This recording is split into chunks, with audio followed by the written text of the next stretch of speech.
Hey everyone, Rarity Dash here, and it's time for another reaction request. If you have a video that you would like me to react to, check the description below. There's a link that'll take you to a Google document with all the relevant information. So yeah, today we're going to be reacting to something a bit interesting. It's World War II Oversimplified. So yeah, we're doing some history today. And I've seen this channel around, Oversimplified. I've never watched one of their videos. But I do like history, and sometimes I'll watch like history videos and watch like even reactions to history videos. And a lot of the channels that do like history reactions seem to react to this channel, Oversimplified. So, yeah, I'm guessing this is some fairly good content. I mean, it's got 86 million views on this video, so that tells me something. I don't know. World War II, not really the most interesting topic for me history-wise. I mean, it kind of feels like it's like a bit, I don't know, it's one of those things that kind of gets overemphasized. I mean, it's very important, obviously, but like I'm more interested in like the historical stuff that people don't talk about as much, like more obscure topics in history. And this is like the most talked about war ever. So, I mean, I know a fair bit about it. I'm no expert. Like I know if you do like watching like a lot of history reaction channels, I'm not going to be one of those where I can talk as much as the video does about the topic at hand. I won't be able to like call them out if they get anything wrong. But I am interested, and I'm curious to, I doubt I'll learn too much, but I'm curious to kind of see how they present the topic, and maybe I will learn something. Maybe there's some information. I mean, it's oversimplified, so I'm guessing it's going to be a very broad overview of the war. So I kind of doubt there will be too much new information for me, but maybe there will be. We'll see. And regardless, I'm hoping it'll be interesting and entertaining. Let's get started, though, and find out. Here we go. This video was made possible by Skillshare. Churchill was a man with many talents. He was we're doing both part 1 and part 2. And he had an unpublished manuscript. That's what the requester paid for. Clearly, he was a man with an insatiable thirst for knowledge.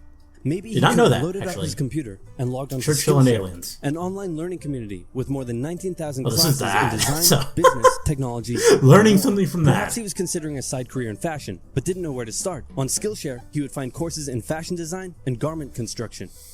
Or if he wanted to learn app design, improve his photography, or just how to make a really good quesadilla, he would have found courses for all of these and more on Skillshare. Okay. Skillshare gives you access to high-quality. Almost gonna be sold with a quesadilla course. Working in their field.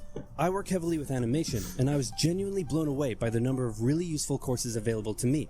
Like this class full of tips and tricks for creating vector art, or this one for creating character walk cycles. For an annual subscription, Skillshare is under $10 a month.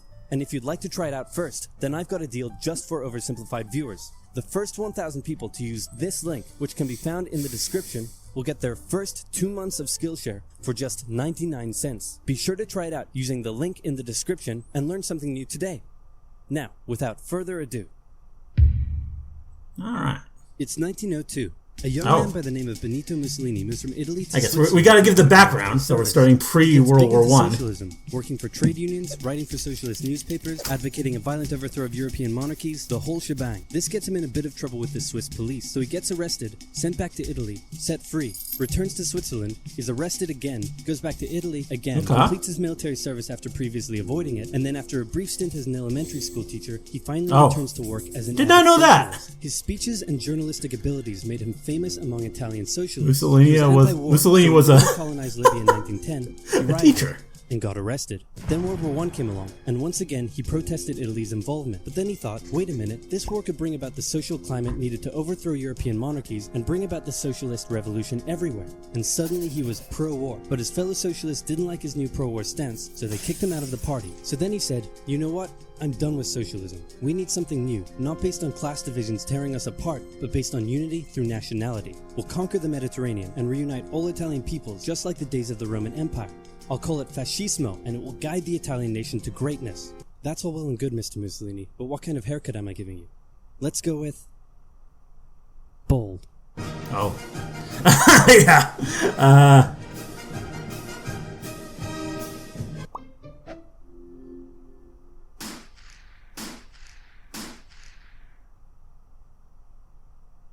Italy had been on the winner's side in World War I, and they hoped they were going to get a lot out of it, but in the end, they only got a little, and they felt cheated. On top of that, a bad economy and weak governments meant that the Italian I actually know less about the Italian so side when of things Mussolini came than along and said that he could fix everything, other his fascist parties, movement gained a so lot of this is support. actually kind of In interesting. 1922, he went to the king and said, "Make me prime minister, or I'll make me prime minister." And the king said, "You and what army?" "This army." Fair enough. Then he went about establishing a dictatorship with himself at its center. Europe had its first fascist dictator. Next up, Germany. Germany had been on the loser's side, and they got absolutely wrecked by the Treaty of Versailles. Yeah. They lost territory, had to demilitarize the Rhineland, had to reduce their army to just 100,000 men, couldn't have an air force, had to pay the Allies a huge amount of money that it didn't have, and a new rule was established that every Englishman withheld the right to walk into the center of Berlin, pick out any German they wanted, and spank the hell out of them. I made that last one up, but it helps you understand how all of this felt to Germans. On top of that, a bad economy and weak governments meant that when symbolically that's pretty much true. Came along and said that he could fix everything, the German people loved it. Hitler had been a soldier during World War I, and he was crazy patriotic, and nobody was madder than him about Germany's humiliation. He helped start a new political party, and in 1923 attempted a march on Munich with his boys. And then he got arrested. But his popularity grew and grew, and in 1933, the president made him chancellor. He believed he was Germany's great destined savior, and he went full megalomaniac, establishing a dictatorship with himself at its center. Europe had fascist dictator number 2. Hitler and Mussolini had a lot of the same ideas, but more importantly, they had the same enemies, and they started to get along. Anyone else want to be friends? Franco? No? You good? I do. Who's that? It's Japan, and they've taken over northern China. Let's rewind a bit. Japan had isolated itself from the rest of the world for over 200 years until the Americans showed up and said, "You're going to trade with us and you're going to like it." Then the Western powers imposed a bunch of unequal treaties, meaning Japan's economy was bust. They also had no natural resources, so they decided to go get some. They went to war with China to gain a sphere of influence over Korea, and they took a bunch of China's stuff. But then the West said, "Hey, cut that out." And since Japan couldn't take on the West, they said, "Okay, I guess we'll just go home." Wait a minute, what are you doing? Taking advantage of a weakened China and setting up spheres of influence. But I was the one who weakened them. We know. And you guys didn't let me have anything. We know. That seems unfair. We don't think so.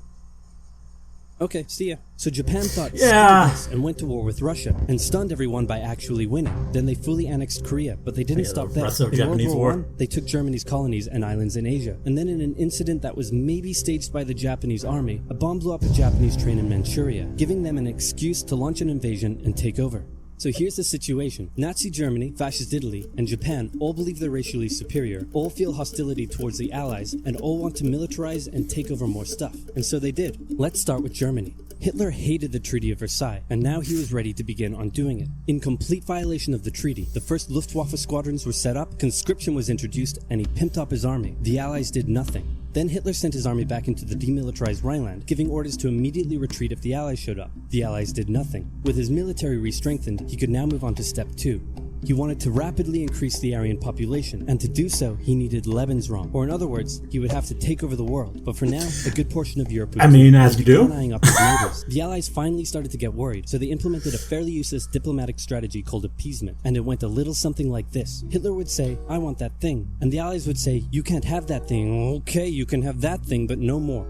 "I want that thing." And repeat. In 1938, Hitler's army marched into Austria and just took it, with no resistance. Boom, this is Germany now. Next, he demanded to be given the Sudetenland, an area of Czechoslovakia with many ethnic Germans. The Allies held a meeting with Hitler in Munich and said, "Look, we're going to give you what— Hang on, this meeting is about my territory. Shouldn't I come to the meeting too? Anyway, we're going to give you what you want." Wow. Really? Yeah. Just like that? Yep. What's the catch? Just sign this piece of paper promising you won't invade the rest of Czechoslovakia. Okay. Then Chamberlain returned home victorious, waving his signed piece of paper in the air, declaring crisis to be averted and the continuation of world peace, and we built a statue of Chamberlain in his honor, and every day on the 30th of September we celebrate Chamberlain Day. Hitler's invading the rest of Czechoslovakia. What? He's invading the rest of Czechoslovakia. Oh. Yeah. You lied to me. What do you expect? I'm Hitler. Not to be undone, Mussolini also wanted to get in on the action. He thought to himself, isn't there a not yet colonized nation somewhere which is so underdeveloped that the people would be defending themselves against our tanks with literal bows and arrows and wooden spears? Oh, there is? Fantastic. And so he took it. Italy also wanted to control the entrance to the Adriatic Sea, so they occupied Albania. Then, in another incident which was maybe staged by the Japanese, gunfire was exchanged by Japanese and Chinese troops at the Marco Polo Bridge. and the Japanese launched yet another invasion against China. They swept through Beijing and Shanghai, and then advanced through the Yangtze Valley to China's then capital, Nanking. It was here that saw the worst of Japan's shocking atrocities committed against the Chinese people. Back in Europe, Germany and Italy made their relationship status official by signing the Pact of Steel. Then, Hitler turned his eyes towards Poland and the hated Polish corridor, splitting Germany in two. At this point, the Allies really had to put their foot down, and they warned him that an invasion of Poland would mean war. Hitler had planned to continue his advance eastward, but he didn't want to end up fighting a war on two fronts. So for now, he made an alliance with Stalin, saying, "How about we both invade Poland and split it between the two of us, and I definitely won't not refrain from not betraying you sometime in the future." Sounds good. Yeah. From the west. On the 1st of September 1939, German troops entered Poland, and Britain and France declared war on Germany. The Poles fought hard, but they were no match for the two giants crashing down on them from either side. Then came a period known as the Phony War, where everyone just sort of sat around not doing much. The French had launched a small invasion into the Saarland, but they maintained mostly defensive positions, and after a while decided to just turn around and call it a day. Speaking of France, the French were still super proud of their victory in World War I, and they hadn't really moved on from it. They still used horses, they dispatched messages by motorbike instead of using radio, orders from the commander-in-chief were usually pretty vague, and the troops were rarely inspected. They built a line of defenses along their German border, but didn't bother extending it all the way to the Channel, and they wouldn't launch artillery strikes against Germany out of fear of being retaliated against. In a war, they didn't want to attack the enemy. Of course, the UK wasn't much better. Chamberlain still naively hoped that the war could be ended diplomatically. Instead of bombing raids, the RAF dropped propaganda leaflets over German cities, which one air marshal said likely did nothing but provide the continent with toilet paper for the duration of the war. They also only sent 200,000 men to France, while the French had mobilized millions. Both Britain and France wanted to avoid a repeat of the First World War, and so they wanted to keep the war as far from understandable, so they knowing turned about their World eyes War north One. towards Norway. Neutral Sweden was exporting iron ore to Germany through neutral Norway, so the Allies asked them if they could please stop exporting iron ore to Germany, but this request was refused. Then, the Soviet Union attacked Finland, so the Allies said, the "How Winter about we War. land troops That's in Norway pretty and move them interesting. across Sweden to go help out your good pal Finland, and along the way maybe take control of all your armfields." But Norway and Sweden still said no. So the UK mined the waters around Norway to force any transport ships into international waters, and they also attacked a German tanker they found in the area. Hitler realized what the Allies were up to, and he quickly moved to secure his supply of iron ore. He launched an invasion through Denmark into Norway. The Allies rushed to land troops at key ports along the coast, but Germany had taken control of Norway's airfield, and their air superiority decided the fight. The Allies had to retreat. After this slightly embarrassing failure, Chamberlain resigned and was replaced with Winston Churchill, who had a slightly different approach to dealing with the Germans. Hitler's overall strategy was similar to Germany's First World War strategy. Attack France, defeat France, knocking out the UK in the process, then turn on the Soviet Union and win the war. During the Phony War, the Allies had given Hitler time to prepare his forces. Now, he was ready to attack. The Allies had wanted to place troops in Belgium, but Belgium had refused, and in a move that surprised pretty much no one, Hitler launched an invasion to get around France's defenses. The Allies charged into Belgium at full speed to meet the German invasion head-on, and it looked like a repeat of the First World War was coming. But this time, Hitler had a trick up his sleeve. Blitzkrieg. As the Germans advanced, they sent thousands of refugees westward, slowing down the Allies. Then, to the south, the French had left the Ardennes, an area full of hills and forests, pretty underdefended because they thought it was naturally impenetrable. Well, the Germans were about to penetrate it with everything they had. They smashed 50 Wehrmacht divisions through and encircled the Allied armies at lightning speed. The best of the Allied forces were now trapped. The Germans squeezed in from all sides, taking out France's best armies and nearly wiping out the British too, but they managed to make a desperate last-minute escape at Dunkirk, with British civilian ships even making the perilous journey to bring their young men home. With most of the French forces depleted, the Germans breezed through, taking Paris, and France fell. What the Germans couldn't do in World War I, Hitler had done just like that. Werther's original limited edition Harvest Caramels. Discover the original fall flavor. That. Hitler hoped that with the fall of France, the UK would also lose hope and sue for peace. But quite annoyingly, it didn't, and he needed to secure the Western Front, so he tried to force them into submission with mind games. The UK were now all alone, and Hitler wanted to emphasize that. First of all, just before France fell, Italy finally declared war on the Allies, making the UK's situation even worse. Next, instead of just occupying all of France, Hitler occupied the coastal areas for defense, but allowed France to continue its existence as a German puppet state. This way, it looked like the UK's old ally had decided to switch sides. Hitler also hoped that the UK wouldn't attack any of her old allies' navy bases or colonies in Africa, giving Hitler an extra line of defense to the south. But the UK made sure to respond to this by sailing down to France's navy base in Algeria and wrecking a bunch of ships. So have at it. Hitler then began laying down plans for an invasion of Great Britain. Before German troops could land on British soil, he would first need air and naval superiority across the Channel. Waves of German bombers came, while the completely outnumbered RAF worked bravely around the clock in an attempt to quell the German attacks. At first, the Luftwaffe targeted British ports and coastal facilities. Then it attacked RAF bases, crippling the RAF's ability to defend the nation. And it looked like Hitler's Great British Invasion was coming. But then, Churchill ordered a small, pretty insignificant bombing raid over Berlin. It didn't do much damage, but Hitler was furious, and he immediately ordered the Luftwaffe to refocus its attacks on civilian targets in London. Children were sent off to the countryside, away from their parents to avoid danger, and frequent trips to air raid shelters became a daily occurrence. But British morale held firm. Smiling, knitting, lounging casually, these people have balls of steel. This refocusing on London also gave the RAF breathing space to reorganize, so Hitler kind of shot himself in the foot there. Just the foot for now. Finally, the Luftwaffe nice. all-out attack on London, and the RAF successfully repelled it, destroying many of the German aircraft and placing air superiority firmly in British hands. Hitler's invasion had to be postponed, but the bombing of British cities continued for some time. Okay. Let's move on to part 2. This video was made possible by Skillshare. And this is very well presented. Stick around. I can see why until the this end channel's of the video popular. to learn how you can get an exclusive deal just for Oversimplified viewers.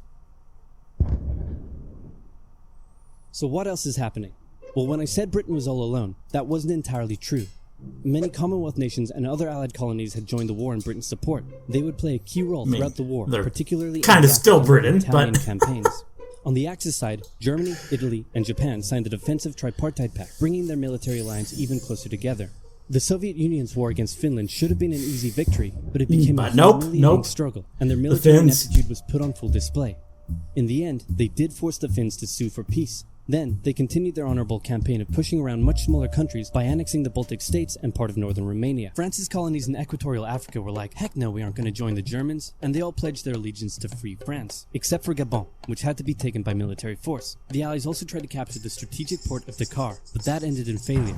Mussolini had seen Hitler's successes, and he thought now it was Italy's time to shine, so he tried to take British Somaliland, and that went pretty well. Then he tried to take Egypt, and that went less well. Then he tried to take Greece, and that went really badly. Churchill began referring to Italy as Europe's soft underbelly. He began favoring a military campaign from the south and started sending British troops to Greece.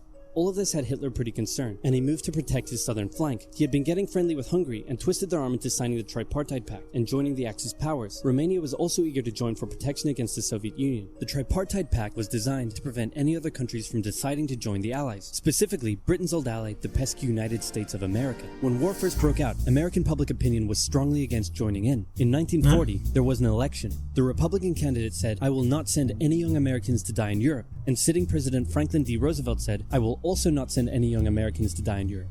Unless I have to." Then I might. And Roosevelt won. Churchill asked him to join the war, but Roosevelt said, "No can do, Winston, but you know what?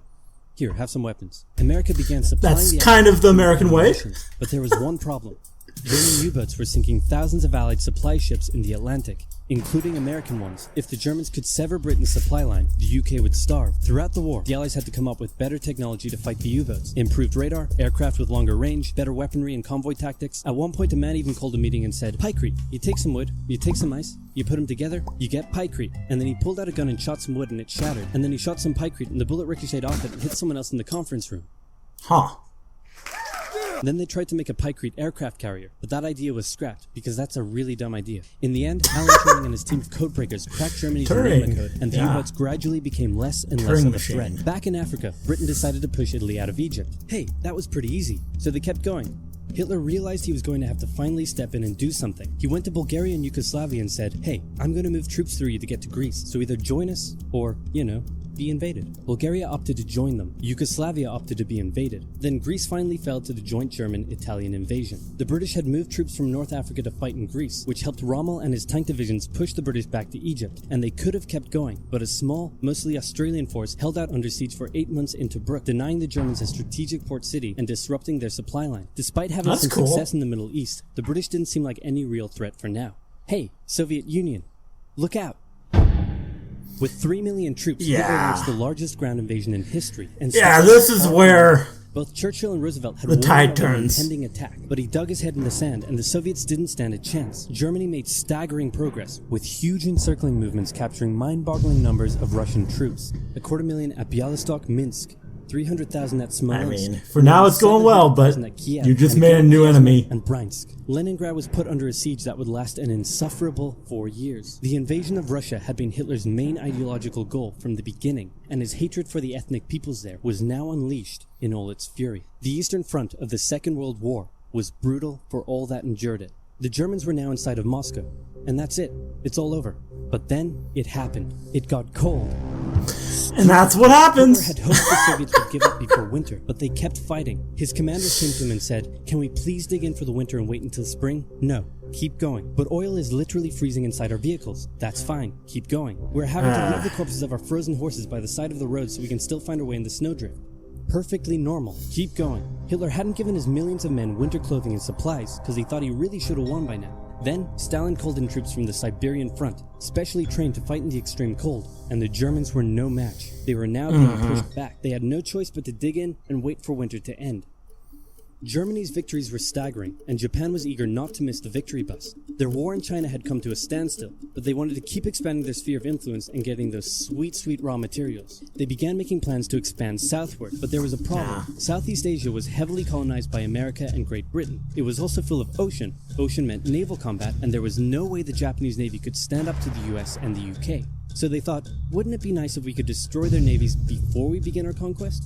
And so it was. On December 7th, 1941, the Japanese launched a surprise Here it goes, and this is the real. at Pearl Harbor and inflicted a huge amount of damage. They also attacked British colonies in Southeast Asia. Roosevelt had no choice but to declare war on Japan, and so did There it Churchill. is. Hitler then declared war on America, even though he totally didn't have to. The attack on Pearl Harbor seemed like a big Japanese victory, but they didn't attack any of the naval repair yards, fuel storage tanks, or the submarine base, meaning the Pacific Fleet would be up and running again pretty soon. In the meantime, though, the Japanese were able to begin their conquest. They took Guam, the Gilbert Islands, Wake Island, Hong Kong, and the Philippines. They forced Thailand to join them so they could march their troops through to Malaya. They swept through Singapore, North Borneo, the East Indies, New Guinea, the Solomons, and they were now threatening northern Australia and the borders of India. Japan's victory had been as staggering as the Germans, and it reinforced the Japanese idea that this was a divine war which they were destined to win. But their victories had been based on speed, not power, and power would eventually catch up with them. Yeah.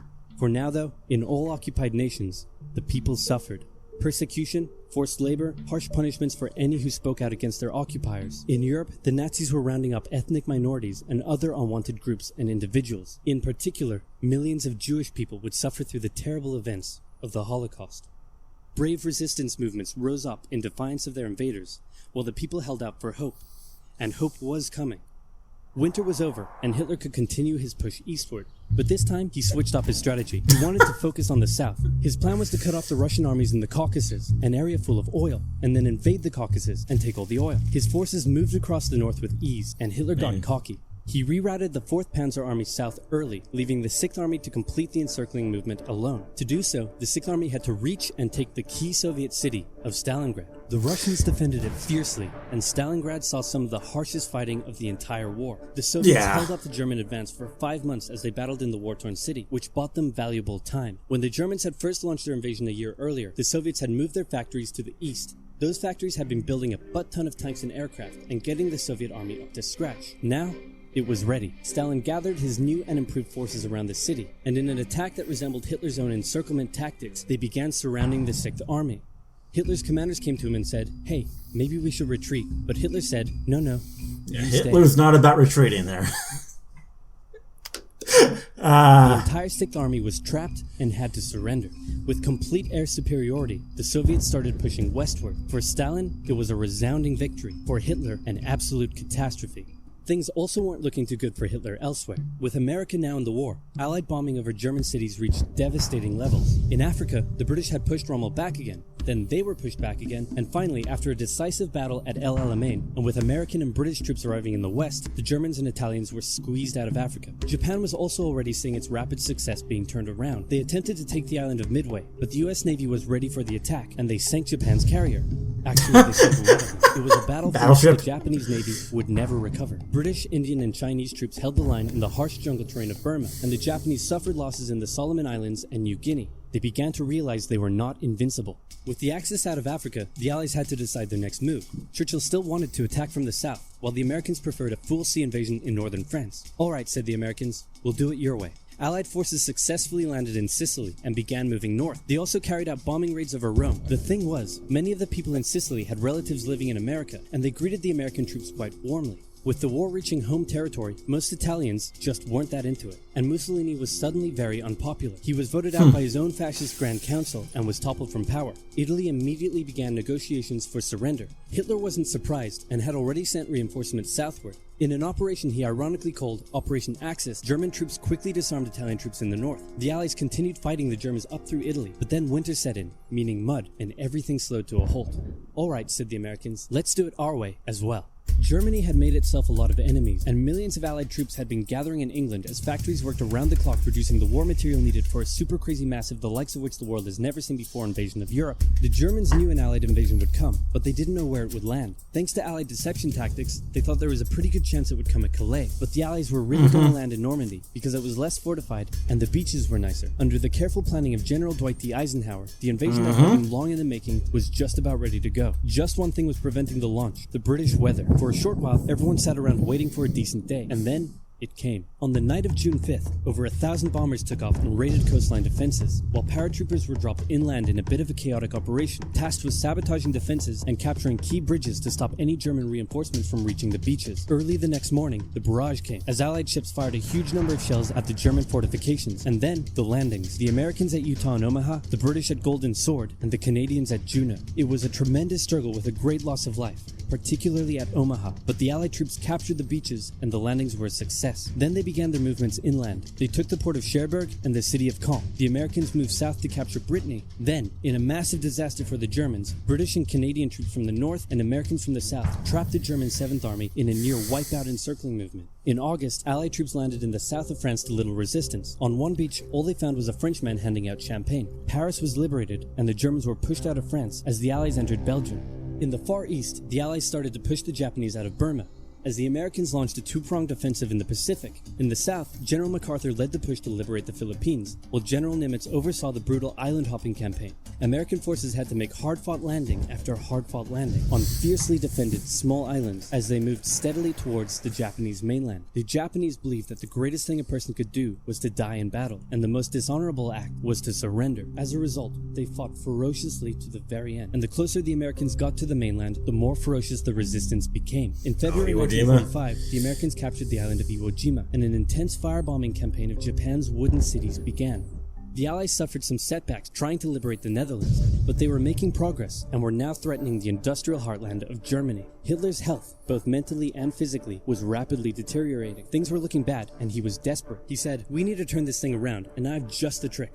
Remember a few years back when we blitzkrieged through the Ardennes and trapped the Allied forces in Belgium? Well, I'm gonna do the exact same thing." Yeah, but now they're gonna... He gathered his forces and tried to pound them through the Ardennes. He used up the remainder of Germany's strength and resources, and he managed to create quite a nice bulge. He also trapped some American forces in the Belgian town of Bastogne. The Germans sent the trapped Americans a message saying, "Surrender or be annihilated." When it was read out to the commanding officer, he said, "They want to surrender? No, sir, they want us to surrender."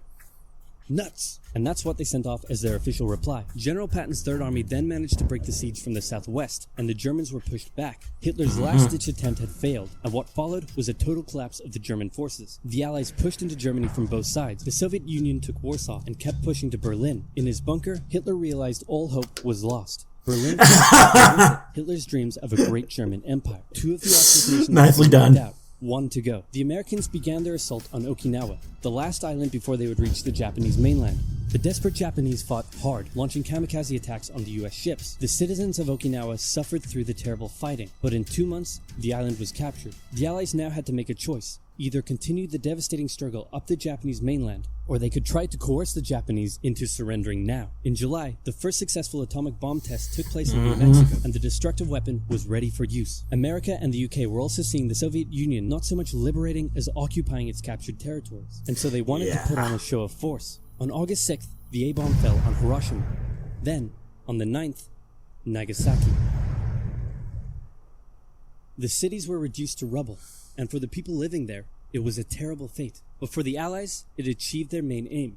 In September, the Emperor announced Japan's surrender, saying the war situation has developed not necessarily to Japan's advantage. After 6 years, war was finally over.